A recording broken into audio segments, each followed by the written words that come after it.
Quiero hablar en esta mañana de algo que he titulado "No puedo rehusar al llamado de Dios", encontrando el objetivo de la vida. Yo creo que en la vida nos preocupamos por vivir, por alcanzar las metas, los sueños, por lograr ser alguien aquí en la tierra. Ocupamos el tiempo en muchas labores.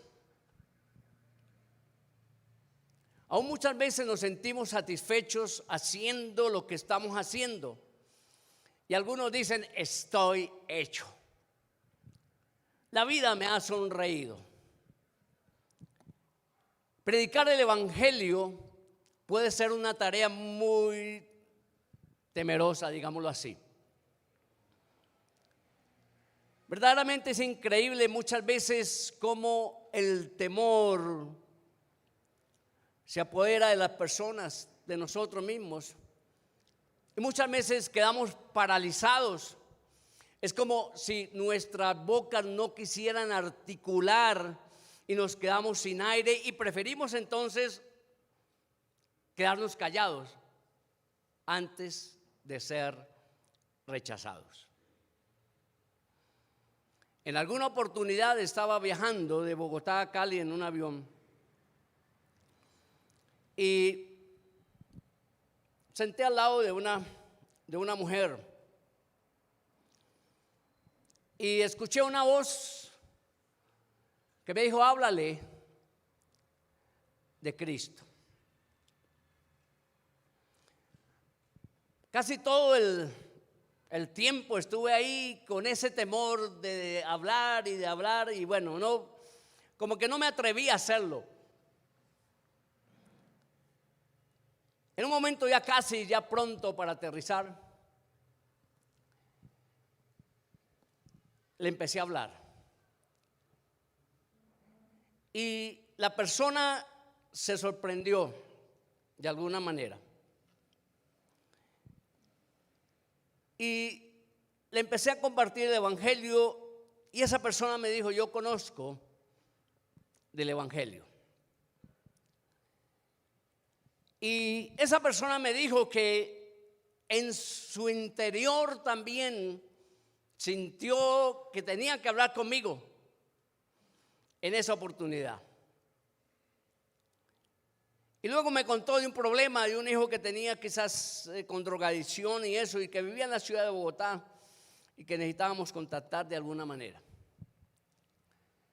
El Espíritu habla a nuestras vidas y nos hace sensibles para que nosotros podamos compartir el evangelio a otros.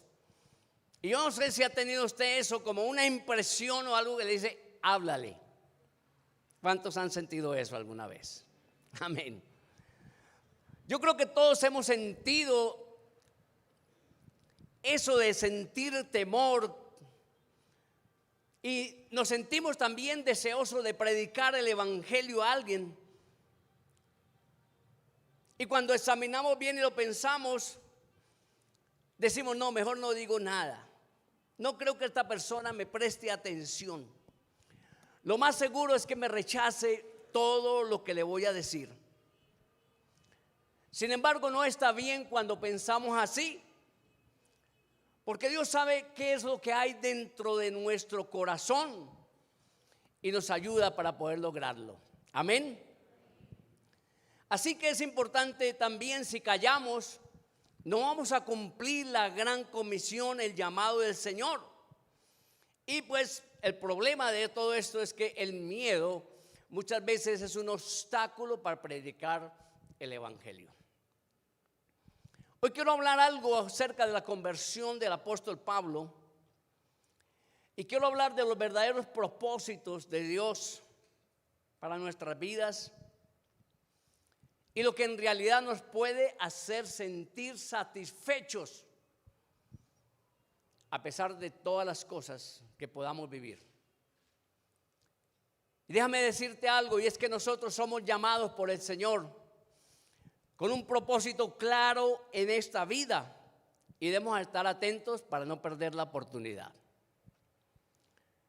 Lo primero que quiero hablar en esta mañana es quiénes califican. Dile al hermano, ¿quién califica?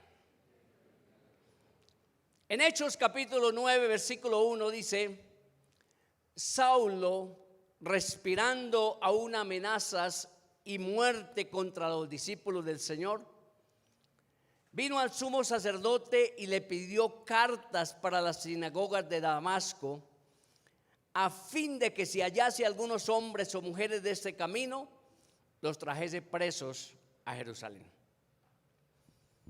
Según este versículo, Saulo era un perseguidor y enemigo del evangelio. Alguien que podríamos decir no califica.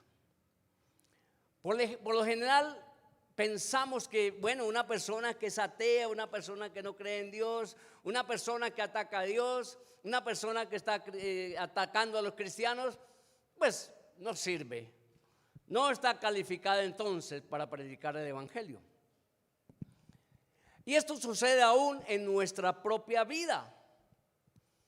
Alguien que a pesar de recibir, de escuchar el evangelio, dice: eso no es para mí.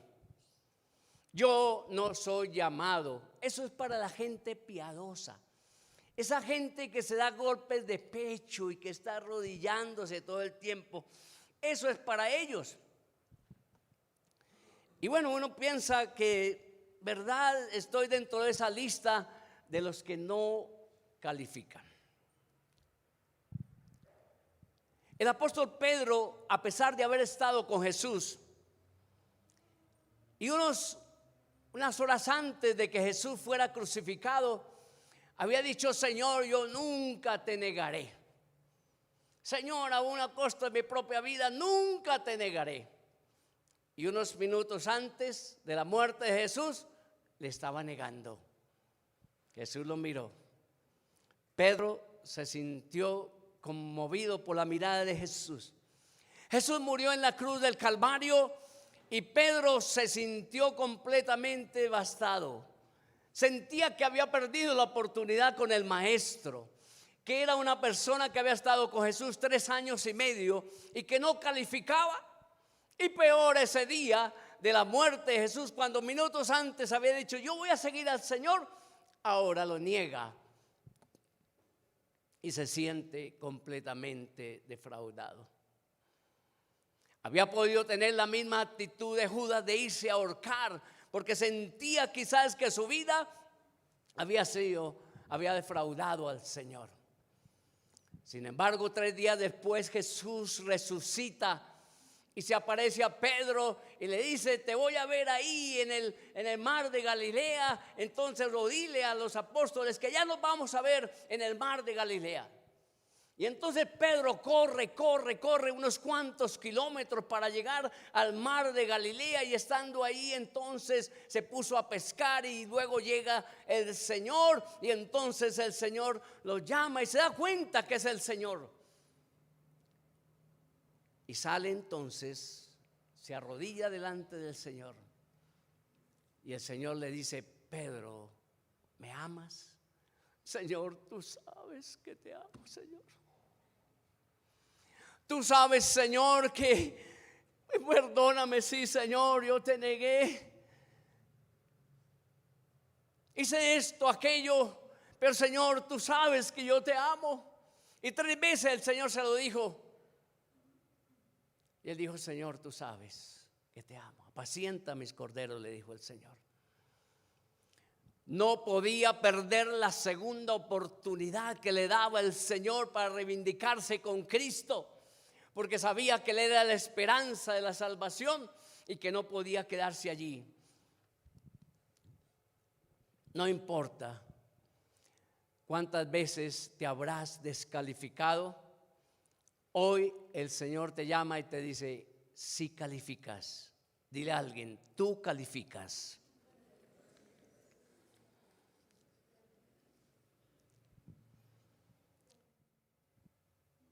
Jesús se presenta a Saulo, un enemigo, alguien que va en su contra. Y yo creo que esto va a ser como un golpe muy severo en la vida de Saulo, porque todo que él creía se derrumba.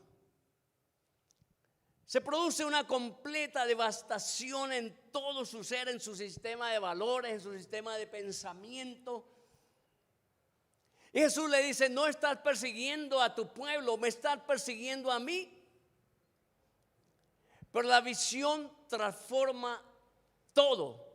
Así como le ocurrió a Moisés, así como el que le ocurrió a Abraham, así como le sucedió a Samuel, a Ezequiel, a Job. La visión transforma todo. Diga conmigo: la visión transforma todo. Y al escuchar la voz del Señor en sus vidas, nosotros también debemos ser transformados por el Señor. Y dice la palabra que un resplandor de luz vino del cielo. Una luz ilumina nuestra vida, un resplandor del cielo. Ahora, cuando Pablo y todos sus compañeros estaban allí cerca de llegar a Damasco para cumplir su objetivo de seguir persiguiendo a los cristianos y llevarlos a la muerte. Pero mientras iban por el camino, dice que un resplandor del cielo los rodeó. Ese gran resplandor no dejó que ellos pudieran ver nada, porque era un resplandor muy poderoso.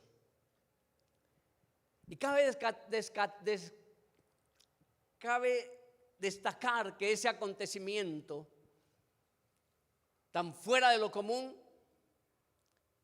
que Saulo y todos sus compañeros, dice que cayeron al piso allí aterrorizados, los tomó por sorpresa, no lo esperaban. Y lo más sorprendente es que surgió una voz del cielo que hablaba con Saulo. Esto no era una alucinación suya, no. Porque los hombres que iban con Saulo también escucharon esa voz. Todo fue muy extraño, porque aunque escuchaban a alguien hablar, no veían a nadie. Fue un evento milagroso y fuera de lo común que estaba ocurriendo aquí, porque venía Dios mismo a ese lugar.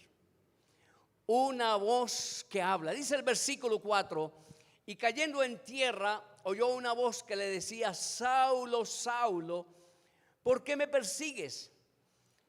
Y él dijo: ¿quién eres, Señor?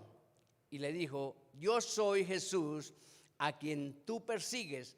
Dura cosa te dar cosas contra el aguijón. Lo primero es que debemos pensar, o la pregunta: ¿quiénes califican para este llamado? Lo segundo es este llamado repentino, de un momento a otro, un resplandor del cielo, una voz que los habla. Y esta voz se dirige directamente a Saulo con un tono firme y le preguntó: Saulo, Saulo, ¿por qué me persigues? Y Saulo, atemorizado, respondió: ¿quién eres, Señor? Y la voz del cielo se identificó: soy Jesús, a quien tú persigues. Tenemos que notar algunas cosas de esta declaración. En primer lugar, Jesús dice que perseguir a su iglesia es lo mismo que perseguirlo a él. Eso es porque la iglesia es el cuerpo de Cristo. Diga: yo soy el cuerpo de Cristo. Y además porque la predicación de la iglesia consistía en Jesucristo. Y la segunda razón era porque el enfocarse en el Señor, en seguir al Señor, en la iglesia que era la iglesia perseguida por el pueblo, pues la gente estaba atentando contra el mismo Señor Jesucristo. Así que Pablo por fin pudo tener un encuentro cara a cara con Jesús, a quien él quizás enseñaba de alguna manera a Dios, porque dice que era de la escuela de Gamaliel, fariseo de fariseo, cumplidor de la ley. Tenía mucho conocimiento del Pentateuco, tenía mucho conocimiento de la ley de Moisés, pero no había tenido un encuentro personal con Jesús. Hoy el Señor se presenta a tu vida, a mi vida, y nos dice: yo soy Jesús, yo soy tu Salvador, yo soy tu Señor, yo soy tu guía. Y nosotros no podemos luchar contra el llamado del Señor. Lo tercero que podemos saber o ver en estos versículos es una instrucción y un entrenamiento en la vida de Pablo. Dice el versículo 6: él, temblando y temeroso, dijo: Señor, ¿qué quieres que yo haga? Y el Señor le dijo: levántate y entra en la ciudad y se te dirá lo que debes hacer. En el momento menos esperado, somos llamados por el Señor. Algo extraordinario sucede y nosotros no podemos rehusarnos al llamado, porque sentimos su presencia y podemos decir como Pablo: Señor, ¿qué quieres que haga? Yo no sé a cuánto nos ha sucedido y surge la pregunta: Señor, ¿qué quieres que haga? Y esta mañana el Señor le dice: aquí estoy, ¿qué quieres que yo haga?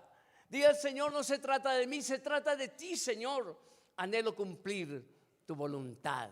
¿Puedo decir amén?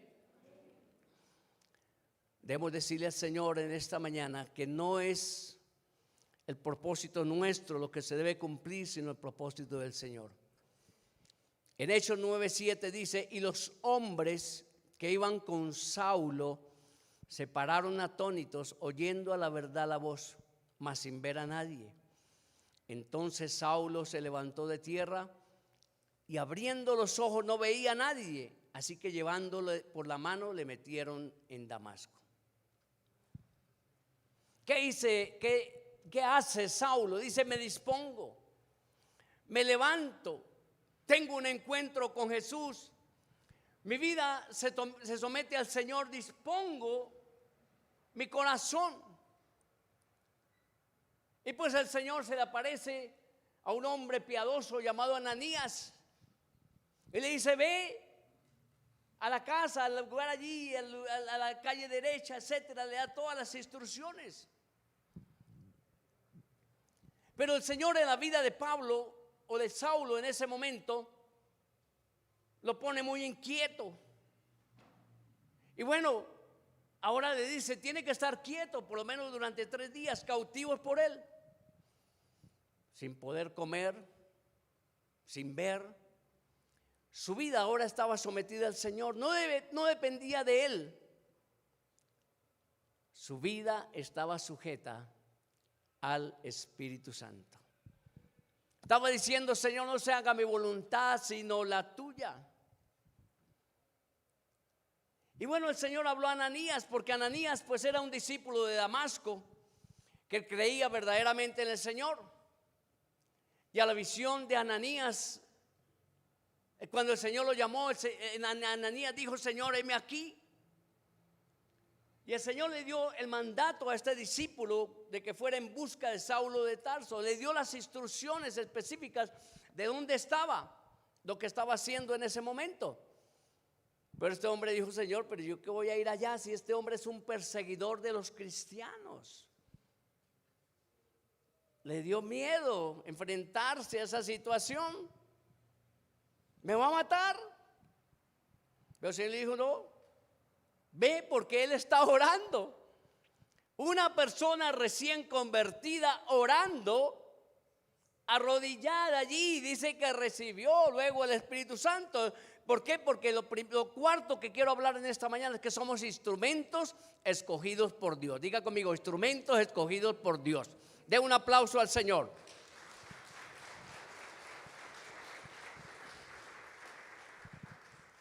Extender el evangelio, dar a conocer a Jesús. Hechos 9:15 dice: y el Señor le dijo: ve, porque instrumento escogido me es este, para llevar mi nombre en presencia de los gentiles y de reyes y de los hijos de Israel. Aunque Ananías sí tuvo temor, obedeció, corrió allí sin importar las circunstancias, llegó hasta el lugar. El Señor trató con el temor de Ananías, le dijo: no, tranquilo, yo voy a estar en el asunto. Y Él le muestra a Ananías lo que iba a hacer, lo que ya había hecho en la vida de Saulo, este hombre que sería usado como un instrumento para llevar el evangelio a las naciones. Tú y yo somos instrumentos para llevar el evangelio a las naciones. Somos escogidos. Alguien podría decir: eso no, yo no califico. Pero la verdad es que somos llamados y somos instrumentos del Señor para predicar el evangelio. Déjame decirte en esta mañana, y déjame que en esta mañana te diga que aunque tú seas un profesional, un químico, un médico, un arquitecto o cualquier otra trabajo o labor que esté desempeñando, eres llamado a predicar el evangelio 100%. Diga conmigo: 100%. Usted podría decir: eso es para el pastor, eso es para el evangelista, eso es para el maestro, eso es para el apóstol. Pero Dios te ha llamado a ti. Diga: el Señor me ha llamado a mí. Y el versículo 16, de hecho, dice: porque yo le mostraré cuánto le es necesario padecer por mi nombre. Este versículo parece un poco difícil porque podría uno pensar que somos llamados para ser felices, para no tener ninguna cosa en la vida, un tropiezo o crisis. Pero dice la palabra que cuando el Señor murió, los discípulos se dispersaron por muchos lugares y empezaron a predicar el evangelio. Obviamente sin antes de reunirse en el aposento alto y ser llenos del Espíritu Santo. Pero luego dice que la persecución vino. Y usted puede leer el libro de los Hechos de Esteban, la muerte de Esteban, y esto, como ellos se disgregaron por todo lugar, porque era necesario la predicación del evangelio en todo lugar. Y tú y yo somos llamados a predicar el evangelio, pero tiene su costo y tiene su sacrificio. Versículo 17 dice: fue entonces Ananías y entró en la casa, y poniendo sobre él las manos dijo: hermano Saulo, el Señor Jesús, que se te apareció en el camino por donde venías, me ha enviado para que reciba la vista y sea lleno del Espíritu Santo. Saulo recibió el Espíritu Santo. Desde ese momento Saulo volvió a la vida y fue trasladado de las tinieblas a la luz. Ya no era Saulo, sino que ahora era Pablo. Ahora era el siervo del Señor, el gran apóstol de los gentiles, aquel por el cual una gran cantidad de los gentiles creerían en el Señor. Y no sé cuántos kilómetros recorrió, más de 30,000 kilómetros creo que fue lo que recorrió en sus 3 viajes, ¿sí? Predicando el evangelio. Y muchas personas a través del evangelio siguen creyendo en el Señor. Amén. Tú y yo somos llamados para creer. Lo quinto es libres de la esclavitud. Dice que se abren los ojos. Pablo fue completamente transformado. Dice que las escamas se cayeron de sus ojos. Pero más que las escamas de los ojos físicos, se le cayeron las escamas espirituales, porque ahora podría ver claramente. Dice el versículo 18: al momento se le cayeron de los ojos como escamas y recibió al instante la vista, y levantándose fue bautizado. Esa es otra prueba y otro símbolo y otra muestra de obediencia. Cuando el cristiano se convierte, el segundo paso es el bautismo, porque el bautismo está diciendo: yo he creído en el Señor, confirmo mi fe en el Señor y ahora nunca le voy a negar y ahora voy a seguir al Señor. Confirma su decisión de seguir sirviendo al Señor. ¿Cuántos son bautizados aquí? Levante la mano a ver. ¿Cuántos no son bautizados? Quiero que levante su mano. Tranquilo, no lo tema. ¿Por qué? Porque vamos a tener muy pronto las clases. Ya hemos estado anunciando que pronto van a empezar las clases para el bautismo. Así que nosotros somos llamados por el Señor, libres de la esclavitud. Y lo último que quiero hablar en esta mañana es que estamos listos para la obra. Dice la Biblia que enseguida, no 3 años y medio de instituto bíblico, no hasta que se aprendía las cosas de memoria, no, dice enseguida predicaba el evangelio. Hechos 9:20 dice y lo hacía en las sinagogas, donde se reunían los eruditos para estudiar la palabra, diciendo que este era el Hijo de Dios. Déjame decirte algo. Y yo creo que esto es parte del testimonio de su vida.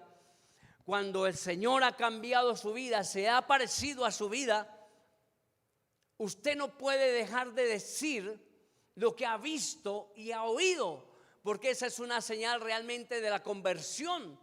Cuando usted es convertido, cuando el Señor cambia su vida, usted inmediatamente empieza a decir a otro: algo maravilloso sucedió con mi vida y yo no puedo quedar callado porque ha venido la salvación y yo tengo que llevar la salvación a otros. ¿Puede decir amén? No sea un agente secreto. No sea de aquellos que dicen: no, es que yo soy cristiano, pero no, a mí me da pena decir que soy cristiano. ¿Por qué avergonzarnos? ¿Por qué sentir vergüenza? ¿Por qué sentirnos atemorizados? Yo nací en un hogar cristiano, mi padre siendo pastor por muchos años, y al principio estudié en colegios cristianos, pero luego la mayoría estuve en colegios inconversos y nunca me sentí avergonzado de decir que era cristiano. En bachillerato me decían el pastor, no siendo pastor. Y aún había un curita, tenía más de 80 años el curita. Y cuando él no quería dar clase,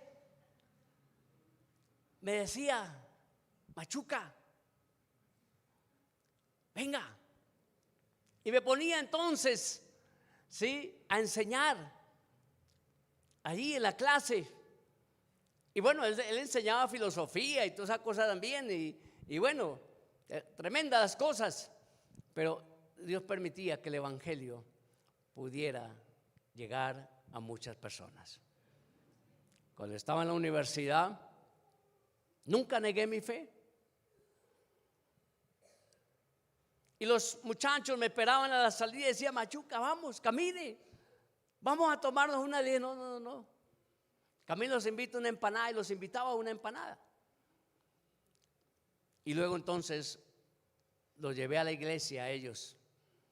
Algunos de ellos los pude llevar a la iglesia. Nosotros no podemos perder la visión. Tenemos que levantarnos y enseñar y predicar el evangelio donde quiera que estemos. Mi esposa durante muchos años fue profesora de cátedra de la universidad. Y una de las cosas que un día me contó ella es de una alumna que durante mucho tiempo conoció al Señor, pero que nunca se identificó con el Señor. Hasta que otra alumna ahí le dijo a mi esposa, le dijo: porque es que cuando uno enseña, de alguna manera hay algo que lo identifica a uno, como que aunque no diga uno mucho del Señor, dice como que es cristiano, como que lo identifico. Y dice la alumna que le dijo: profe, ¿usted es cristiana? Y estaba la otra amiga ahí. Dijo: sí, yo soy cristiana. Dijo: ay, qué lindo. como que hace poco ella se había convertido al Señor. Y la amiga de ella le dijo: sí, yo también hace muchos años soy cristiana. Y la amiga la miró y le dijo: ¿verdad? No, qué mala amiga. No, yo nunca pensé que tú fueras cristiana. ¿Cómo no me dijiste que eras cristiana? ¿Cómo me hiciste perder a mí la gran oportunidad de conocer al Señor hace muchos años? Mala amiga. Qué triste que eso suceda. Qué duro. Estamos haciendo perder la oportunidad a alguien de vivir la verdadera vida en Cristo Jesús y no seguir pecando y seguir acumulando cosas sobre su cabeza, cuando podemos hacer libre a las personas de la esclavitud. Nosotros hemos sido llamados a libertar a las personas. Cuando la mujer samaritana conoció el mensaje de Cristo, salió rápidamente a publicarlo, porque ese es el profeta. Me ha dicho todo lo que yo era, y predicó el evangelio. El endemoniado gadareno, una vez que se libre, también quería seguir a Jesús. Nosotros no podemos quedarnos callados. Cuando el carcelero de Filipos recibió la salvación, porque vio que sus presos no se habían ido, que estaban todos allí. Yo no sé, dice la historia, que los sacó de la cárcel, los llevó a comer a su casa, seguramente los volvió a meter al calabozo. Pero dice que en este trayecto, dice que se convirtieron todos los que estaban en la casa del carcelero de Filipos, y el apóstol dice que los bautizó inmediatamente. La gente tiene que ser impactada inmediatamente. Llevaremos una vida de ejemplo. Saldremos a las calles a proclamar que Jesús es el Señor. Llevaremos el mensaje de salvación a todo lugar. Eso es lo más importante.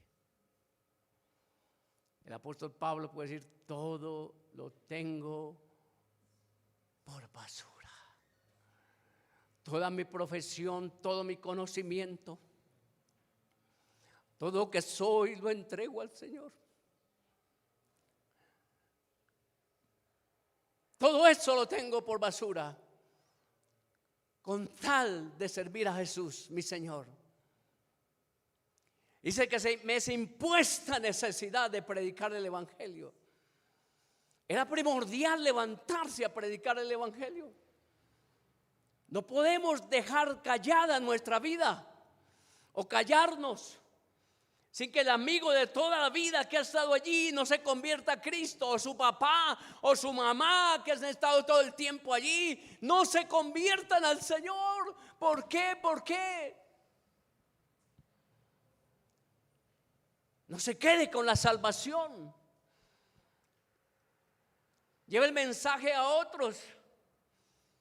Dice la palabra del Señor en Hechos 9:22, dice que Pablo se esforzaba, dice, pero Saulo mucho más se esforzaba y confundía a los judíos que moraban en Damasco, demostrando que Jesús era el Cristo.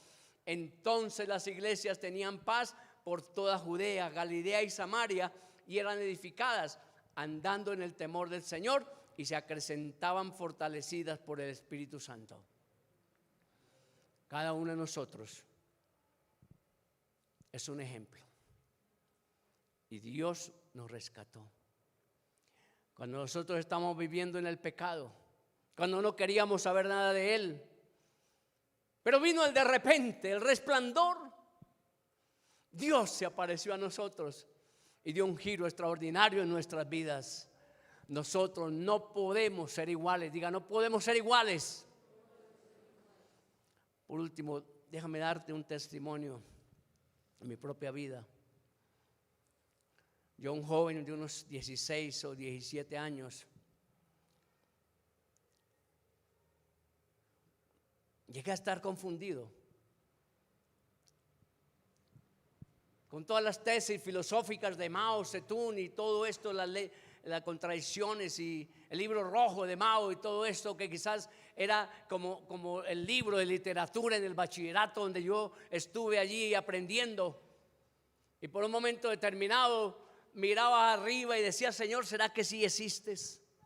¿Será verdad que sí tú existes, Señor? Siendo un hijo que ha nacido en una iglesia cristiana, con un padre pastor, y todavía en mi mente todavía eso era así.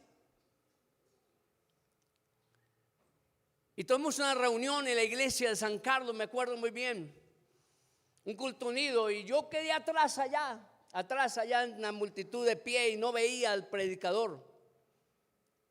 Y entró un hombre bajito, ya de edad, y todo amargado ese hombre allí, y oí una voz del cielo a mi vida. Yo sentía ahí que era el Señor. Me dijo, repréndelo. Y yo dije, no, pero yo aquí delante de toda esta gente, ¿cómo voy a hacer esto? Pero yo empecé a reprenderlo, así como entre dientes y un poquito que escuchara. Reprendo Satanás en el nombre de Jesús. Reprendo Satanás en el nombre de Jesús. Reprendo Satanás. Y el hombre me miraba, y cada vez que me miraba, entonces yo le reprendía, y bajaba la voz, bajaba la cabeza, y yo le reprendía y le bajaba la cabeza así. De repente el predicador paró el mensaje y dijo, hay alguien aquí que está intercediendo y reprendiendo. Tremendo. Se pusieron todos los pelos así como me ericé. Dije, soy yo. Señor, ¿cómo lo supo el predicador? Y entonces cogí a ese hombre y le puse la mano así, y el hombre cayó allí al piso. Inmediatamente 4 o 5 hermanos pusieron allí a reprenderlo. Yo ya me hice a un lado. Pero ese toque con el Señor me hizo sentir 2 cosas. Una vergüenza con el Señor tremenda por haber desconfiado de Él, por sentir que no era real, pero un gozo maravilloso a sentir que Dios estaba conmigo y que podía sentir su presencia.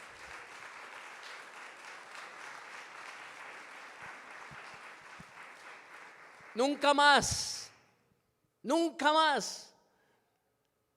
cuando la luz se iluminó a mi vida, pude ser igual a que antes. Nunca más desconfié del Señor. Eso no quiso decir o quiere decir que no tuve fallas después de todo ese tiempo. Claro que sí, muchas. Y las seguimos teniendo y seguimos llevando a la cruz de Cristo nuestra vida. Pero lo más importante es que tenemos a Jesús como nuestro Señor, y que otros necesitan conocer el evangelio del reino. Y tú estás llamado hoy también para conocer el evangelio del reino.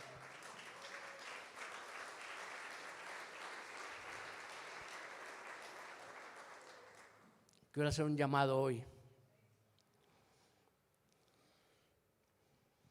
a todos que dicen, yo quiero ser